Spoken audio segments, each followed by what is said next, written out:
lobbyist here in Washington for a series of dictators and despots, and he called me up and said he was dying and wanted to, how are these things done? I said, well, I had no idea who he was, so I said, please tell me your name. He said, Edward von Kloberg III. I said, oh, really? Okay. And you get lots of requests sometimes from very prominent Washington lawyers, and, you know, it's not necessarily, not every story is super exciting. So I said, okay. I started typing in his name, and every reference was to the despicable Edward von Kloberg. You know.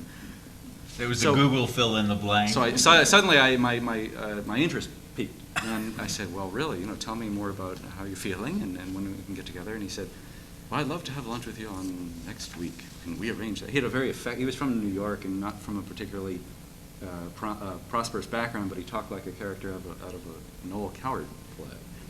Dear boy, he would always say.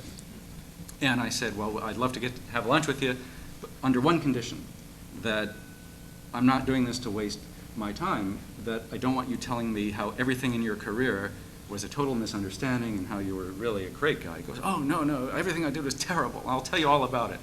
And I said, great. So that was beneficial. That interview was probably the best advance interview I ever had, because he told me stuff that I couldn't learn just from reading all the clips and talking about it.